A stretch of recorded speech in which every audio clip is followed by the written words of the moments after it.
형통한 날에는 기뻐하고 곤고한 날에는 되돌아보아라. 이 두 가지를 하나님이 병행하게 하사 사람이 그의 장래일을 능히 헤아려 알지 못하게 하셨느니라. 아멘.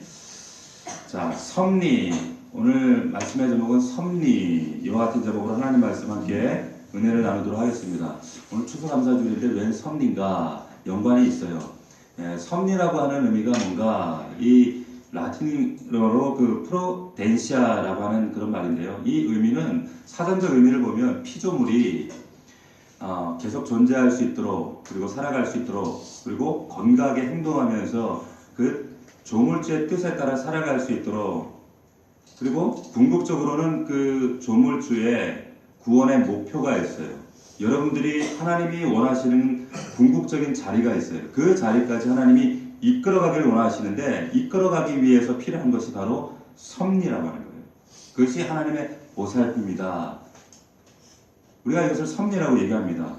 오늘 추수감사주일입니다. 오늘 이 자리에 앉아있는 것이 하나님의 섭리인 줄로 믿으시기를 축원합니다. 섭리예요, 섭리. 자, 그래서 그 하나님의 섭리가 있기 때문에 우리가 감사하고 기뻐할 수가 있는 거예요. 그래서 더더욱 여러분들을 축복합니다. 우리 옆 사람에게 당신은 하나님의 섭리 안에 있습니다. 시작. 하나님의 계획과 보살핌 안에 있다는 거예요. 이게 섭리라는 말입니다.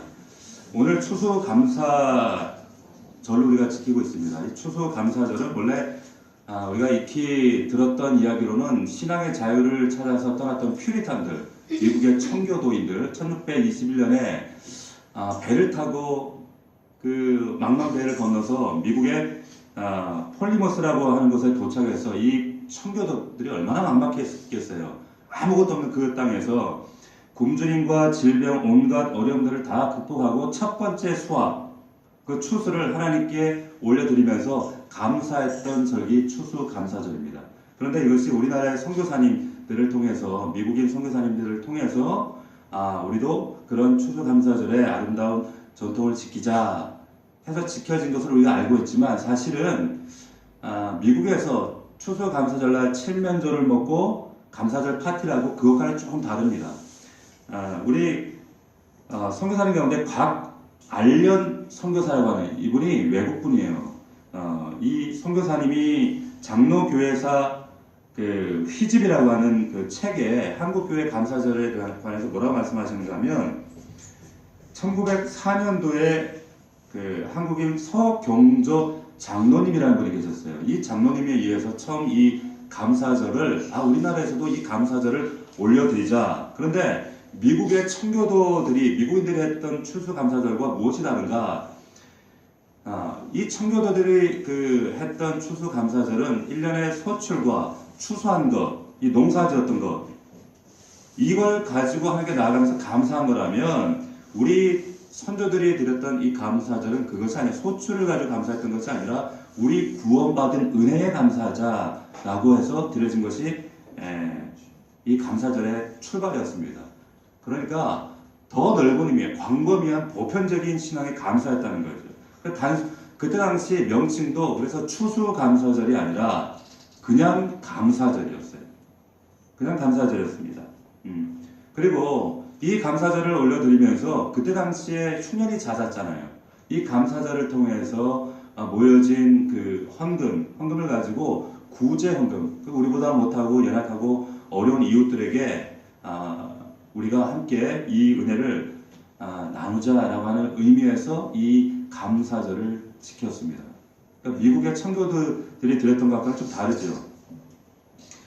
자, 우리가 먹을 것이 많아서, 1년 동안 걷어들인 게 많아서, 농사짓고 소출이 많아서 드려지는 감사절이 아니라 1년 동안 하나님께서 내가 입든 가지든 부유하든 핍절하든 상관없이 하나님께 올려드리는 이런 구원하신 하나님의 은혜를 기억하는 날이 감사절이다라는 거예요.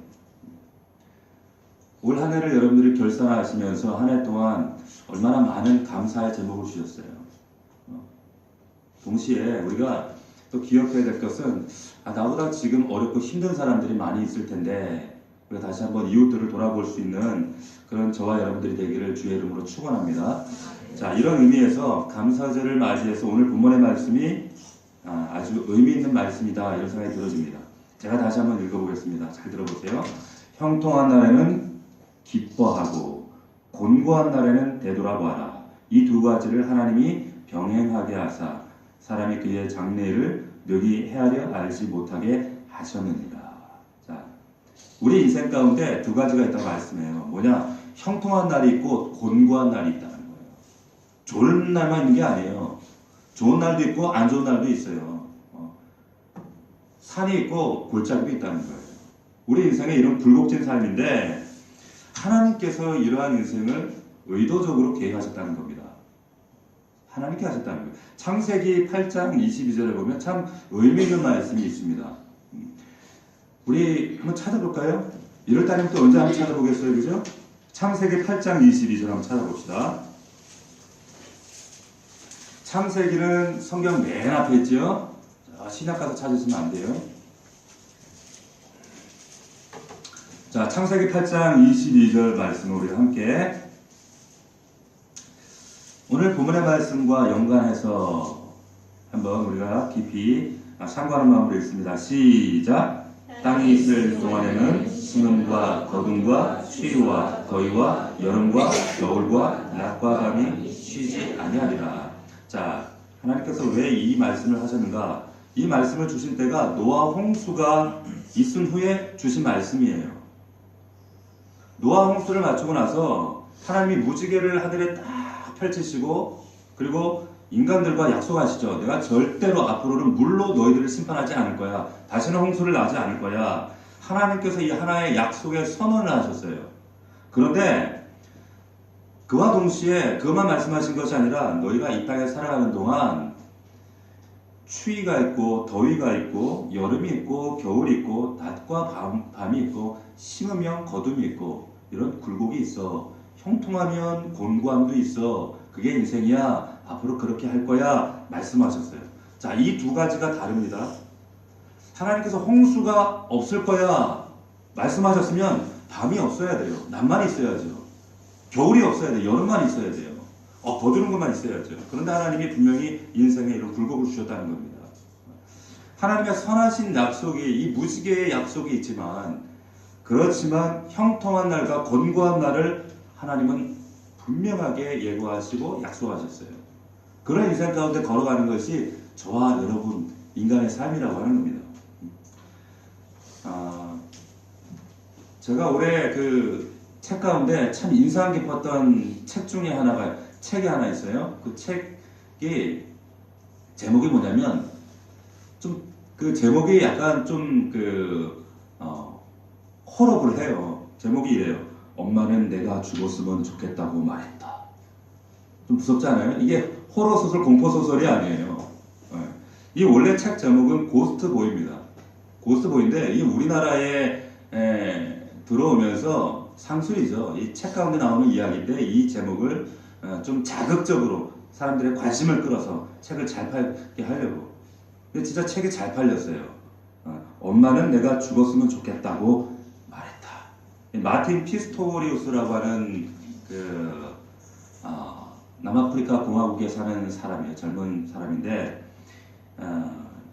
이 사람의 이 이야기 배경을 보면 그렇습니다. 3남매로 태어났어요. 장남으로 태어났습니다. 아래 남동생 여동생이 있는데 어느 날 학교 갔는데 머리가 아파요. 갔다가 돌아왔는데 그리고 쓰러져서 병원을 들어갔어요. 마지막 말이 엄마 집에 가? 그리고는 입이 다치고 눈이 다치고 의식이 탁 꺼져버렸어요.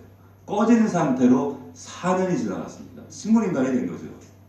코마가 된 거예요. 그 상태로 그렇게 지내다가 기적적으로 만 16세에 16살에 의식이 돌아와요. 근데 문제는 의식이 돌아왔는데 의식이 돌아왔다는 것을 아무도 몰랐어요.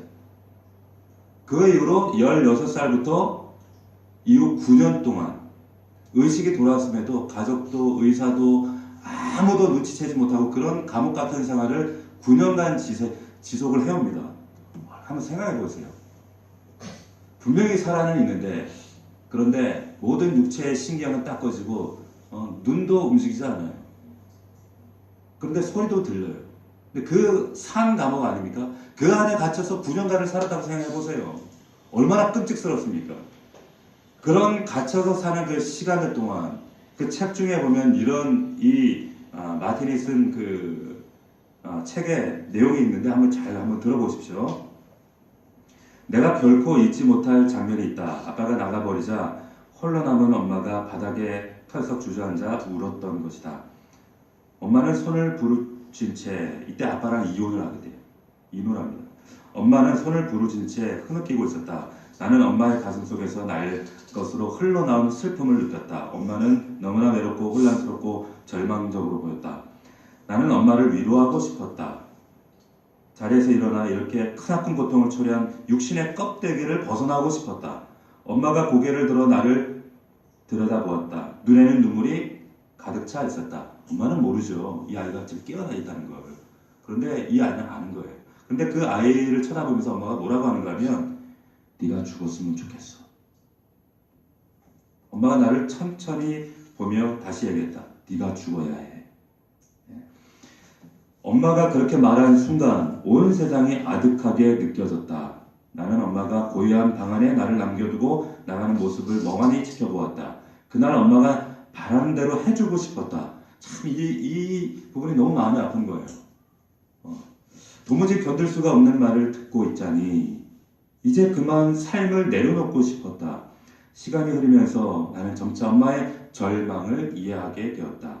한때 건강했던 너무나 사랑했던 아들의 잔인한 몰골을 마주하며 사는 일이 엄마에게 왜 그토록 힘들었는지를 나는 조금씩 이해하게 되었다. 그 책이 엄마는 내가 죽었으면 좋겠다고 말했다. 그 고트보이라고 하는 것은 결국 자기를 표현한 거예요. 그렇게 9년간의 그 시간을 감옥 안에 갇혀 살다가 간병인이었던 버나라고 하는 사람을 만나서 그 사람을 통해서 이 아이가 세상에 이제 깨어났다는 것을 알려지게 돼요. 간병인이 보니까 이 아무 반응이 없는 아이하고 계속 커뮤니케이션을 하려고 계속 했던 거예요. 근데 어느 날 깨어났을지도 모른다는 이런 직감을 딱 받게 되는 거예요. 그래서 가족들을 설득하고 의사를 설득해서 다시 MRI를 찍고 뇌파 검사를 하고 했더니 깨어난 거예요. 그때부터 이제 이 아이와 소통을 시작하고 재활을 하고 지금 여러분들이 그 유튜브에 보시면 테드 강의라는 게 있습니다. 거기에 보면 마틴 이 피스토리우스 강의가 있습니다. 지금도 말을 못해요. 필트에 앉아서 특별히 제작된 컴퓨터와 그 영상 번역으로 이렇게 강연을 합니다. 근데 얼마나 참 은혜가 되는지 몰라요. 한번 보시기 바랍니다. 그때부터 이 인생이 달라지게 됐죠. 참 이런 인생이 어디 있겠어요. 오늘 본문에 보면 본문으로 돌아와서 보면 하나님께서 우리 인생 가운데 형통과 곤고함 이 두 가지를 함께 주셨다 이렇게 말씀하고 있습니다. 이게 성경이에요. 이 두 가지를 주신 이유가 뭐냐? 오늘 말씀에 그 이유가 있어요. 다시 한번 자세히 한번 보십시오. 그 말씀에 14절 말씀에 보면 첫 번째는 기뻐하고 두 번째는 되돌아보게 하시라는 겁니다. 우리에게 하나님이 기쁨을 주기 원하세요. 부모 마음하고 똑같습니다. 자녀들이 기뻐하길 원하고 행복하길 바라세요. 그게 하나님의 본심입니다. 또 하나는 기뻐만 하면 안 돼요. 세상 만사가 기쁘기만 하면 그게 바보지. 안 그렇겠어요? 그것이 아니라 그때 하나님은 돌아보길 원하신다는 거예요. 되돌아본다라고 하는 그 히브리 원어의 뜻이 뭐냐면 다시 말하면 인생을 다시 조사해 본다는 거예요. 검토해 본다는 겁니다. 하나님이 의도적으로 그렇게 하도록 하셨어요. 왜? 뭘 통해서? 권고를 통해서. 내 영혼의 권고, 내 삶의 권고, 이런 핍절된 이런 내 모습들을 통해서 하나님은 돌아보게 하세요. 다시 한번 검토하게 하세요. 그러면서 내 인생의 진짜가 뭔지를 깨닫게 하시는 겁니다. 성공의 그 목회자입니다. 할리 나우의 책이 참 많이 나와 있죠. 이분 책 가운데 보면 참 기가 막힌 어떻게 사람이 이런 책을 쓸 수 있을까? 이런 문체를 쓸 수 있을까?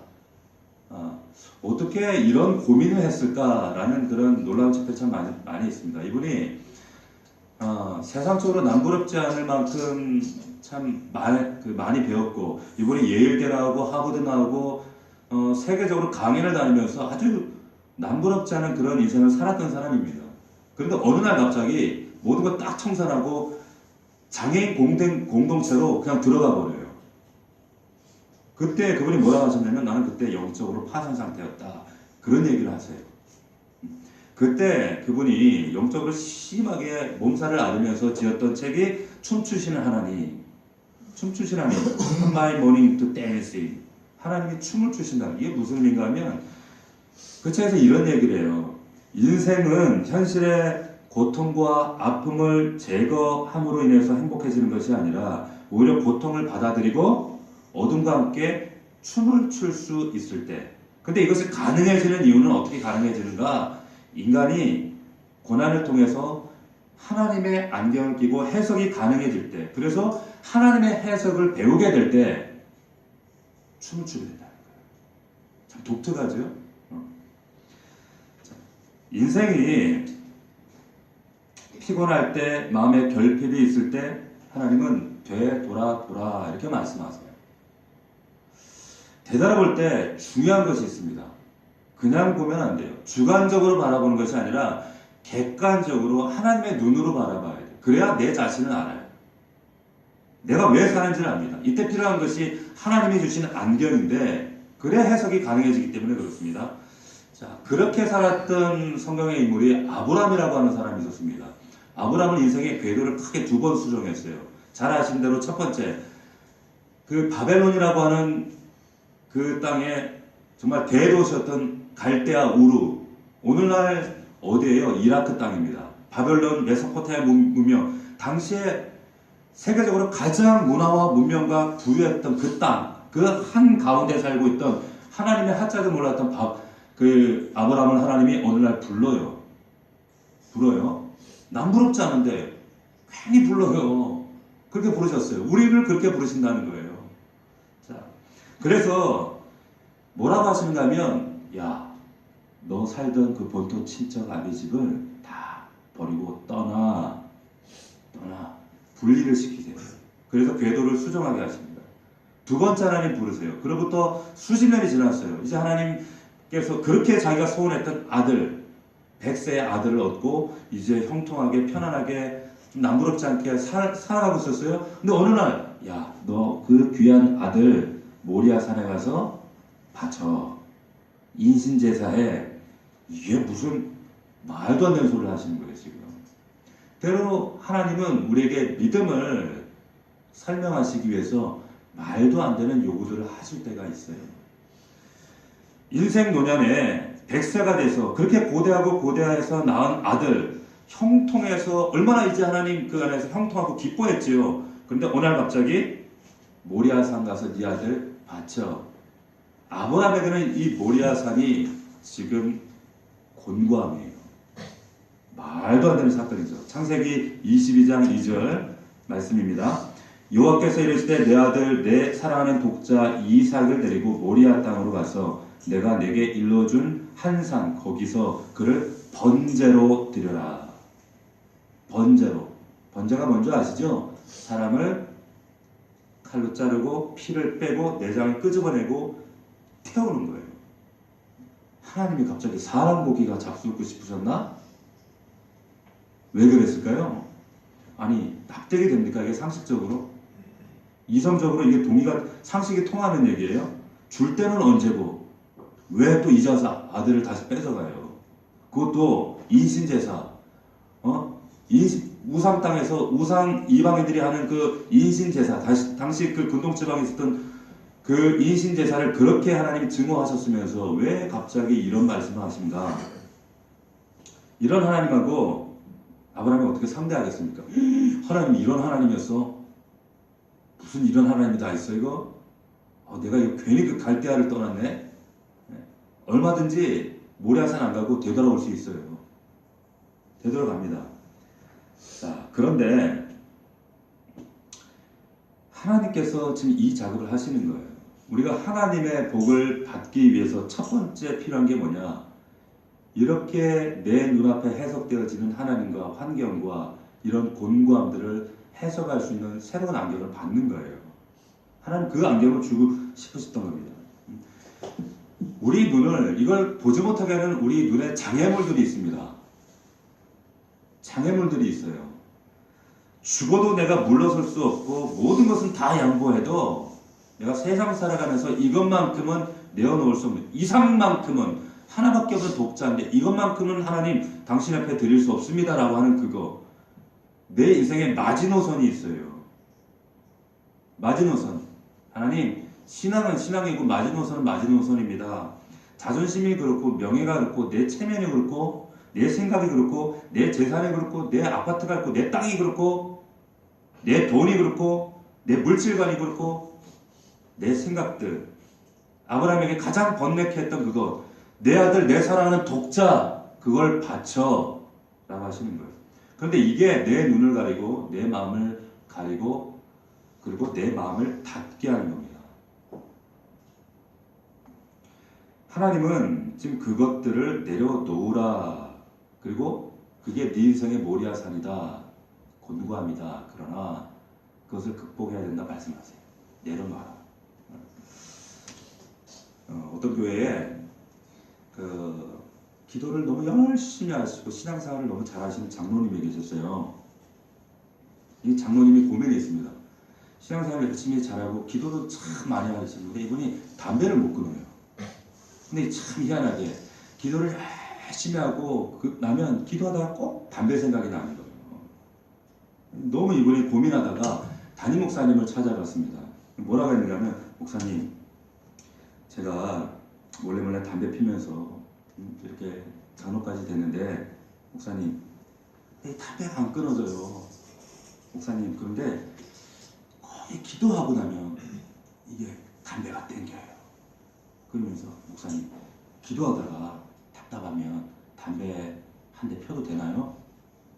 목사님이 뭐라 했겠어요? 펄쩍 뛰죠. 아니 뭐 기도하다가 담배를 피다뇨. 이 거룩한 교회에서 담배를 피다 말도 안 되죠. 어떻게 기도하다가 담배를 핍니까? 장로님 이러시면 안 되죠. 이렇게 장로님을 달래고 타일렀어요. 근데 한참 있다 장로님이 뭐라고 하신가 하면, 목사님, 그러면 담배 피우다가 갑자기 불현듯 하나님 생각이 나서 기도하고 싶을 때 기도해도 되나요? 근데 목사님이 가만히 생각해보니까 담배 피다가 기도하고 싶을 땐 기도해도 되지 뭐 안 될 게 뭐가 있겠어요. 그렇지 않아요? 그래서 아니 그건 괜찮겠네요. 담배 피다가 기도하고 싶으면 언제라도 기도하세요. 기도 못할 이유가 없어요. 하나님도 기뻐하시지요. 그때부터 장로님이 담배 피우다가 기도했대요. 자, 보세요. 기도하다가 담배 피우는 거하고 담배 피다가 기도하는 거하고 뭐가 달라요? 기도하다가 담배 피는 거하고 담배 피다가 기도하는 거하고 자, 똑같아요. 그런데 우리 스스로 하나님 이런 식으로 속입니다. 우리의 불신앙을 이런 식으로 합리화를 해요. 이게 내 마지노선이에요. 하나뿐인 아들 이삭 바쳐라? 네가 가장 사랑하는 거? 아브라함에게 이삭이었죠. 그런데 아브라함에게 이삭이 급소였어요. 하나님 이것만 건드리시면 안 돼요. 근데 하나님 그 급소를 건드리시는 거예요. 이 장로님의 급소는 뭡니까? 담배예요. 담배예요. 그런데 자, 우리 안에 우리 각자에게 이런 급소들이 하나씩 다 있어요. 약점들이 있습니다. 하나님, 아니 뭐 주일이 안식일도 아닌데 꼭 주일 꼭 지켜야 됩니까? 자, 아니 하나님 뭐 예수 믿는다고 해서 꼭 그렇게 살아야 돼요? 아니 그리스도인이라 꼭 그렇게 살아야 돼요? 나의 생각, 경험, 내가 살아가면서 가장 민감하게 여기는 부분들이 하나씩 다 있어요. 여러분들에게 이것만큼은 안 돼요. 건드시면 안 됩니다. 근데 하나님 바라시는 것은 그것을 십자가에서 내려놓으라는 거예요. 십자가 앞에 내려놔. 왜? 내려놔야 새로운 안경을 낄 수가 있어요. 그리고 새롭게 해석이 가능해집니다. 여기 중요한 것은 내려놓는 거하고 체념하고는 다릅니다. 내려놓는다는 것은 결국에 하나님이 하시는 거예요. 주체가 하나님입니다. 체념은 내가 주체예요. 내가 하는 거예요. 포도원 비유에서 하나님이 가지치기를 하십니다. 우리가 살아가면서 하나님 앞에 자기 부인하고 나를 깨뜨리고 나를 부정하고 하나님 나의 연약한 모습, 곤고한 모습들 하나님 내려놓지요. 가만히 생각하면 그거 내가 하는 거 아니에요.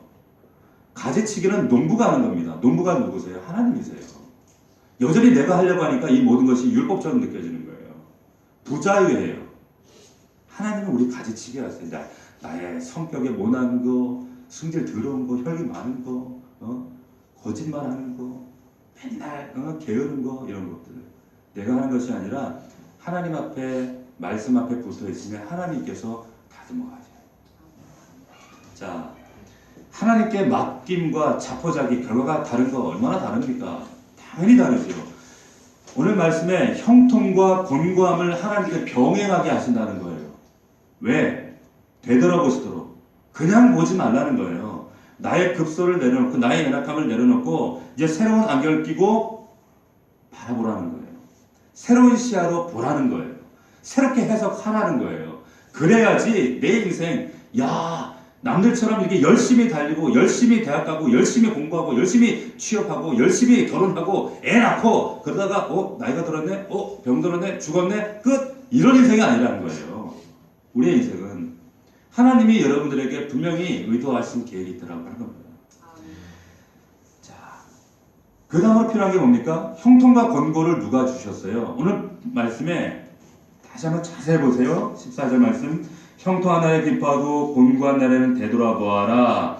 같이 읽습니다. 시작. 이 두 가지를 하나님이 병행하게 하사 사람이 그의 장래를 능히 헤아려 알지 못하게 하셨느니라. 형통과 권고를 누가 하게 하셨다고요? 하나님이 병행하게 하셨다는 거예요. 자, 무슨 말입니까? 인생에 주관자가 있다는 거예요. 주권자가 있다는 겁니다. 그거를 인정하라는 얘기예요. 네가 똑똑해서 지금까지 살아온 게 아니라고 하는 거예요. 인정하죠. 목사님 그거 인정 안 해요. 알지요. 머리로 인정하는 게 아니라 지적으로 동의하는 것이 아니라 삶으로 증명하라는 얘기예요. 사사기 21장 25절에 보면 사사시대를 뭐라고 정의했습니까? 그때의 이스라엘에 왕이 없으므로 사람이 각기 자기 소견에 옳은 대로 자기 생각대로 살았더라. 왜 왕이 없어요? 하나님이 왕이신데 근데 하나님은 왕으로 취급 안 해요. 자기 인생에 자기가 왕이에요. 오늘날이 사사시대 아닙니까? 오늘날을 뭐라고 얘기해요? 포스트 모던이라고 그래요. 포스트 모던이 뭡니까? 자기가 옳으면 다 옳은 거예요. 내가 생각해서 옳으면 그게 진리예요. 절대 진리가 없습니다. 그런 시대에 우리가 살고 있고 우리 자녀들이 그 안에서 자라가고 있는 거예요. 하나님이 왕 웃기고 있네. 내가 왕이죠. 내가 좋으면 되는 거예요. 제가 참 오래전 일인데 길을 가는데 어떤 이제 전후사정 얘기를 들으니까 애가 그 집에 공을 주우러 담을 넘어갔다가 이제 화분을 깬 거예요. 그것 때문에 이제 깬 아이의 엄마하고 그 주인하고 싸우고 있는데 그런 상황이면은 아이고 우리 자식이 그런 잘못을 해서 월담을 하고 되게 귀한 화분을 깨고 죄송합니다 이렇게 해야 되는데 애를 혼냈겠다고 왜 우리 귀한 집 아들 때리냐고 막 이러는 거예요. 젊은 아줌마가 참 세상이 악하고 변해도 너무 변했다. 상식적으로 생각해도 그래서는 안 되는 거죠. 그 아이가 커서 뭐가 되겠어요? 뭘 배우겠습니까? 지금 그런 시대예요. 자기 생각이 옳으면 그게 진리고 목소리 크면 그게 진리야. 그런 시대입니다. 자, 하나님께서 성경에서 말하는 죄라고 하는 거 있죠. 간음하고 도적질하고 남 사기치고 나쁜 말하고 이게 성경에서 말하는 죄가 아니에요. 성경에서 말하는 하마르티아라고 하는 그 죄는 말하자면 내가 주인 되는 것이 내가 왕 되는 것이 그게 죄라고 하는 거예요. 하나님 자리에 내가 앉아 있는 거. 그래서 내가 주어진 시간도 물질도 나의 가정도 내 삶의 모든 거 내가 왕이야 내가 주인공이야. 성경은 그것을 죄라고 얘기합니다. 사사시대가 그런 시대였다는 거예요. 오늘날 시대가 그런 시대라고 하는 거예요. 하나님이 왜 이걸 병행하게 하셨어요? 왜 형통하게 하시고 곤고하게 하셨어요? 이렇게 하지 않고 되돌아보지 않으면 이기적인 인간들, 자기밖에 모르는 인간이 되는 거예요. 자기가 왕 되는 그런 시대라는 거예요. 우리 인생 가운데 하나님이 아우토반 쫙 주시면 좋은데 왜 굴곡을 주시는가? 아, 인생 내 뜻대로 되는 게 하나도 없구나. 한번 생각해 보세요. 내 뜻대로 되는 게 있던가요? 하나도 없어요. 저는 죽어도 추워도 제가 이 교회를 개척하리라는 생각은 요만큼도 안 해봤어요. 내 뜻대로 되는 게 아무것도 없다는 거예요. 하나님 손에 있기 때문에 하나님이 내 삶을 둘러싸고 있는 하나님의 계획과 섭리가 있구나. 그거 인정해. 하나님이 하시는 거야. 너 주권자가 있어. 창조주가 있어. 너는 조물주 앞에 지어진 존재에 불과해. 이거 깨닫는 거예요. 이게 신앙의 출발입니다. 새로운 시야를 얻기 위해서 필요한 두 번째 단추가 뭐냐? 이 두 가지를 병행케 하신 하나님께 이제 인생을 제대로 위탁하는 거예요. 제대로 위탁하는 겁니다. 자, 그 다음 말씀 보세요. 뭐라고 했어요? 왜 이런 두 가지를 하나님 병행하게 하신 이유가 사람이 그의 장래일을 능히 헤아려 알지 못하게 하십니다. 내일을 모르게 하시기 위함이라는 거예요. 장래가 어떻게 될지 모르게 하셨다는 거예요. 왜 그럴까요? 왜 그렇게 하셨을까요? 그래야 절대자가 필요하구나. 하나님이 하시는구나. 위탁하게 된다는 거예요. 위탁할 때 얼마나 자유한 줄 아세요? 저희 집이 이사할 때 그리고 저희 교회를 옮길 때 우리 아들, 딸은 요만큼 더 걱정하는 모습 못 봤어요. 저는. 왜 그런 줄 아세요? 위탁했기 때문에 그렇습니다. 하나님 앞에 우리의 인생을 위탁하는 인생들은요, 그래서 담대해요. 조급함이 없어요. 하나님께서 하실 것을 분명히 알기 때문에 전전긍긍하지 않습니다. 하나님께서 형통함도 주시고 곤고함도 주시고 하나님께 병행하시지만 하나님께서 하나님의 원하시는 그 궁극의 목표까지 나를 섭리로 이끌어 가신다. 오늘 본문의 말씀이 공동 번역 성경이 있어요. 다른 성경 번역에는 어떻게 나와 있는가 한번 잘 들어보세요. 일이 잘 되거든 행복을 누려라. 일이 틀려가거든 이 모든 것이 다 하나님께서 하시는 일인 줄 알아라. 아무도 한 치 앞을 모른다는 것을 깨달아라. 좀 더 쉽게 나오죠. 일이 틀려지거든 이 모든 것 뒤에 하나님이 있다는 것을 알아라. 아무도 한 치 앞도 내다볼 수 없다는 것을 깨달아라. 이게 우리 인생 아닙니까? 자, 오늘 14절 이후에 15절 말씀 보세요. 우리의 인생이 이러하다 얘기합니다. 15절부터 제가 읽어보겠습니다. 내 허무한 날을 사는 동안 내가 모든 일을 살펴보았더니 자기의 의로움에도 불구하고 멸망하는 의인이 있고 자기의 악행에도 불구하고 장수하는 악인이 있으니 지나치게 의인이 되지 말며 지나치게 지혜자도 되지 말라. 어찌하여 스스로 패망하겠느냐. 지나치게 악인이 되지도 말며 지나치게 우매한 자도 되지 말라. 어찌하여 기한 전에 죽으려고 하느냐. 이게 인생입니다. 내 뜻대로 안 된다는 얘기예요. 한마디로. 자, 해결 방법이 뭡니까? 18절 말씀이에요. 같이 읽겠습니다. 18절 시작. 너는 이것도 잡으며 저것에서 내 손을 놓지 아니하는 것이 좋으니 하나님을 경외하는 자는 이 모든 일에서 벗어날 것입니다. 할렐루야. 벗어난대요. 누가? 하나님을 경외하는 자. 제가 경외에 대해서 이 경외, 히브리어 야레라는 의미 여러 번 여러분들에게 강조했어요. 말씀드렸어요. 아주 중요한 단어입니다. 하나님 존경합니다. 두렵니다. 이게 아니라 경외는 하나님 앞에 내 인생 결재권을 드리는 거예요. 그분을 인정하는 거예요. 이게 야레예요. 우리말로 좀 쉽게 얘기하면 믿음이라고 하는 거예요. 믿음이라고 하는 겁니다. 자, 하나님을 경외하고 하나님을 믿지요. 지적 동의, 지적으로 인정. 목사님 하지요. 근데 그게 아니라고 하는 거예요.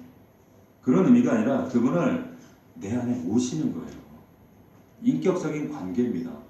믿음은 믿음의 대상되는 그분과 내 안에서 실제로 관계하는 거예요. 관계. 삶을 공유하고 그분 앞에 나를 진짜 위탁해 드리는 거예요. 한번 해보세요. 인생이 어떻게 달라지는가. 왜 달라지는 게 그런 증거들이 잘 안 보일까요? 진짜 위탁을 안 했기 때문에 그런 거예요. 한쪽은 바알, 한쪽은 하나님. 제가 예전에 아주 오래전에 어떤 집에 신방을 갔더니 세상에 성모 마리아상이 있고 예수님이 있고 부처님이 있고 상을 쫙 해놓고 촛불 해놓고 내가 놀래가지고 이게 뭐냐 그랬더니 그래도 다 하나씩 다 믿어놔야 된대. 네. 확실하지 않기 때문에 하나씩 다 믿어놔야 된대. 하나는 걸리지 않겠냐 이거요. 제가 목을 잡고 뒤로 쓰러졌어요. 이게. 그런 식으로 하나님을 믿는다니까요. 뭐 하나님이 종신보험이에요? 아니잖아요. 왜 우리 삶 가운데 이 믿음의 역사가 없는가? 잘 보세요. 우리 히브리서 4장 2절 말씀이 중요합니다. 그래서 우리 히브리서 한번 찾아봅시다. 히브리서는 신약 저쪽에 저 뒤로 가면 있어요. 356면 여러분 삶 가운데 왜 하나님의 말씀의 역사와 기적과 그리고 살아계심이 생생하게 내 삶 가운데 느껴지지 않을까? 4장 2절 말씀 같이 읽습니다. 시작. 그들과 같이 우리도 복음 전함을 받은 자나 들은 바 그 말씀이 우리에게 유익하지 못하는 것은 듣는 자가 믿음과 결부시키지 아니하며. 어떻게 했다고요? 믿음과 결부가 안 됐다는 거예요. 옛날 성경에 뭐라고 좀 더 생생하게 뭐라고 얘기하는가 하면 믿음과 화합하지 않았다는 거예요. 듣기는 들어요. 근데 믿음과 결부하지 않는다는 거예요. 실제적인 하나님과 관계하고는 아무 상관없다는 거예요. 좋은 강연하시네. 좋은 말씀이네. 자, 지금도 이 자리에 앉아서 모든 사람들이 말씀을 듣고 있습니다. 하나님 인정합니다. 경외해요. 지적으로 동의해요. 그런데 들은 바 말씀이 나에게 유익이 안 돼요. 다시 말하면 기적이 없어요. 역사가 없어요. 실제가 안 돼요. 실상이 안 돼요. 왜 그래요? 믿음으로 결부되지 않는다는 거예요. 믿음의 역사가 있지 않다는 거예요. 믿음으로 받아들여서 아멘하고 믿음으로 고민하고 판단하고 계산하는 것이 아니라 믿음으로 요단강 밟아 아멘 밟아야 되는데 그게 아니라는 거예요. 데살로니가 교회 사람들에게 하는 뭐라고 하냐면 사람의 말로 하나님 말씀을 받을 때 사람의 말로 듣지 않고 하나님의 말씀으로 받았다. 그 교회가 데살로니가 교회였습니다. 받을 때 아멘 하는 거예요. 뭐 계산하고 어쩌고 저쩌고 이해가 안 되고 납득이 안 되고 하나님이 줄 때는 언제고 왜 또 이삭을 바쳐라 그러고 이 하나님 진짜 기분 나빠서 못 믿겠네 이러지 않았다는 거예요. 아브라함 믿음은. 자, 믿음은 이해하는 게 아니에요. 제가 재밌는 얘기 하나 할게요. 어느 날 우리 주일학교 때 애들한테 했던 얘기인데 어느 날 구덕이가 길을 가는데 지네를 만났어요. 지네를 만났는데 지네를 보고 그냥 깜짝 놀란 거예요. 이 다리가 보니까 자기는 한 개도 없잖아. 구덕이는. 근데 다리가 막 이 헤아릴 수 없이 많은데 그 다리가 많은 것도 놀랐는데 그 다리가 그 셀 수도 없이 많은 다리가 조금도 엉키지 않고 질서정연하게 움직이잖아요. 지네 다리 보셨어요? 진짜 신기해요. 그게 어떻게 꼬이지도 않고 이렇게 가는지 너무 신기하잖아요. 구더기가 너무 은혜를 받은 거예요. 너무 탐복을 하면서 한동안 막 넋을 보다가 구더기가 지네한테 너 다리 진짜 많다. 근데 어떻게 그 다리가 하나도 안 엉키고 이렇게 가냐? 와 진짜 놀랍다 야. 그랬어요. 근데 지네가 그 얘기를 딱 듣는 순간 그러니까 진짜 다리가 이렇게 많아. 자기도 놀란 거예요. 자기가 이렇게 다리가 많은 거 자기도 처음 그때 깨달은 거예요. 근데 보니까 다리가 진짜 탁 움직이고 우와 깜짝 놀란 거예요. 깜짝 놀라가지고 딱 있는데 이제 갑자기 어떤 생각이 드냐면 이제 그때부터 낭패감이 딱 드는 거예요. 그러면서 이 구더기가 그런 질문을 하죠. 야 근데 그 많은 다리 가운데 어떤 다리가 제일 먼저 움직이고 그 다음 다리는 어떻게 움직이고 그 다리가 어떻게 이렇게 어떻게 움직여? 그 근데 그게 어떻게 안 엉켜? 이렇게 질문하니까 이 지네가 이제 거기에서 이제 고민이 빠진 거예요. 왜? 한 번도 그런 생각을 안 해봤거든. 한 번도 자기가 그게 다리가 많다는 생각도 안 해봤고, 어떻게 하면 다리가 제일 먼저 움직이는 다리가 뭐고, 또 언제 이 다리가 순서대로 이 어떤 법칙에 사는지 한 번도 그런 생각 안 했는데 이 질문 받으니까 이게 갑자기 혼란스러운 거예요. 야, 큰일 났다. 그러다가 이제 이 다리가 원망스러운 거예요. 저 구더기를 보니까 다리도 하나도 없는데 내가 왜 이런 고민을 하지 하면서 차라리 이런 다리가 없었으면 좋았을 텐데. 근데 불현듯 지네가 성광처럼 어떤 사실을 딱 깨달아졌어요. 뭘 깨달았는가? 아니, 내가 옛날에 이런 고민 안 하고도 잘 걸어 다녔는데 내가 뭐하러 이런 고민하지? 내가 뭐하러 이런 고민을 하고 있는 거지? 그런데 믿음이 딱 생긴 거예요. 다리를 움직이는 그 방법, 원리, 이런 것들을 규명하지 않아도 나는 잘 예전처럼 걸을 수 있어 라고 하는 그런 확신이 생겼어. 믿음이 생겼어요. 그리고는 무시해버린 거예요. 지네가 여전히 자기 다리가 어떻게 움직이는지 전혀 밝혀지지 않았지만 옛날처럼 멋지게 걸어갑니다. 자, 지네가 여기서 아주 중요한 교훈을 하나 딱 깨닫게 돼요. 그게 뭡니까? 규명하는 것이 아니라 믿으면 가는구나 라고 하는 거예요. 삼위일체 하나님, 이것은 규명하는 것이 아니라 그냥 믿음으로 가는 거예요. 삼위일체, 머리는 세 개인데 몸은 하나라는 말인가? 인간의 머리로 이것은 규명이 안 되는 겁니다. 삼위일체 하나님이라는 것은. 우리의 신앙이라는 것은 납득이 되고 이해가 되니까 믿어지는 것이 아니라 믿으면 납득이 돼요. 자, 이 사실을 깨달을 때 비로소 신앙생활이 되더라는 거예요. 이 믿음이 결부가 될 때 우리 신앙 가운데 하나님이 개입하시고 역사하시고 하나님 수준의 기적들을, 일들을, 그것을 우리는 기적이라고 부르지만 하나님의 일이에요. 일들이 이루어지는 거예요. 왜 우리 삶에 그런 하나님의 역사심이 없고 메말라가는가? 믿음의 역사가 결부되지 않아서, 화합하지 않아서 그렇다는 거예요.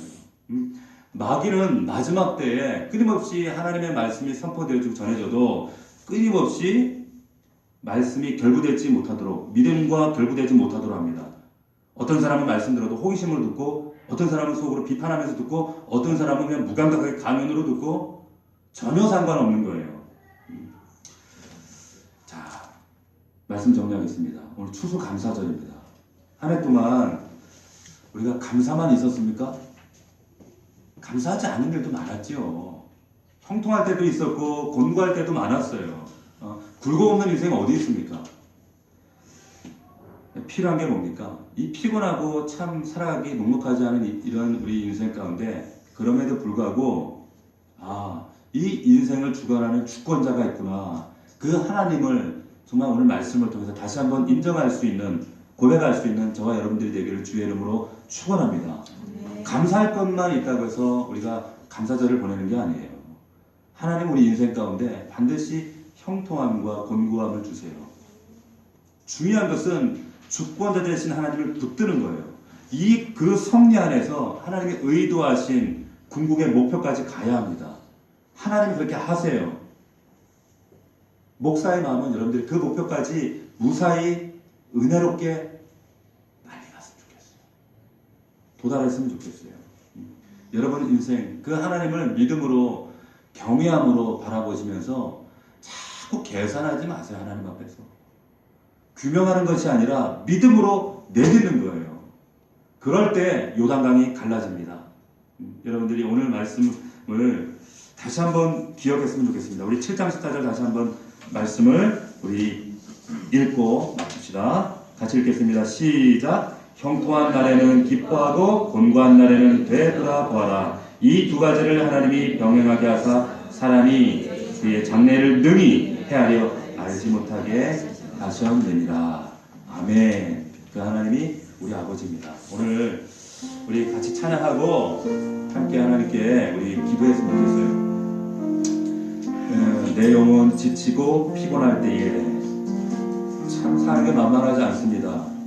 내 근심 걱정 내 마음 짓누를 때 난 잠잠히 주님을 기다리네. 주님이 내 곁에 오실 때까지. 주님이 날 이렇게 세우십니다. 거친 파도가 와도 주님이 날 붙드십니다. 세상 모든 건 내가 손에 다 움켜쥐고 있어도 하나님이 내 인생에 소망이 되어 주시지 않으면 그 인생은 깜깜한 인생입니다. 아직 하나님에 대한 믿음이 머리에 거치고 있다면 이제 가슴으로 만나십시오. 그냥 믿지 말고 전적으로 믿어보세요. 전적으로 위탁하세요. 하나만 맡기지 말고 전적으로 맡겨보세요. 내가 가지고 있는 마지노선, 내 급소 하나님께서 만지실 때 그거 내어드려야 돼요. 내어드리십시오. 그리고 하나님 앞에 하나님 이제 나를 받아주십시오. 하나님 내 인생의 아버지가 되어주십시오. 정말 내 인생의 주권자가 되어주십시오. 나를 참 피곤하고 공고한 인생 이제 하나님 손 한번 붙잡고 가보고 싶습니다. 걸어가겠습니다. 하나님 도와주십시오. 우리 그런 마음으로 이 찬양 함께 우리가 고백하고 함께 기도하도록 하겠습니다. 우리 가사를 그냥 묵상하면서 내 영혼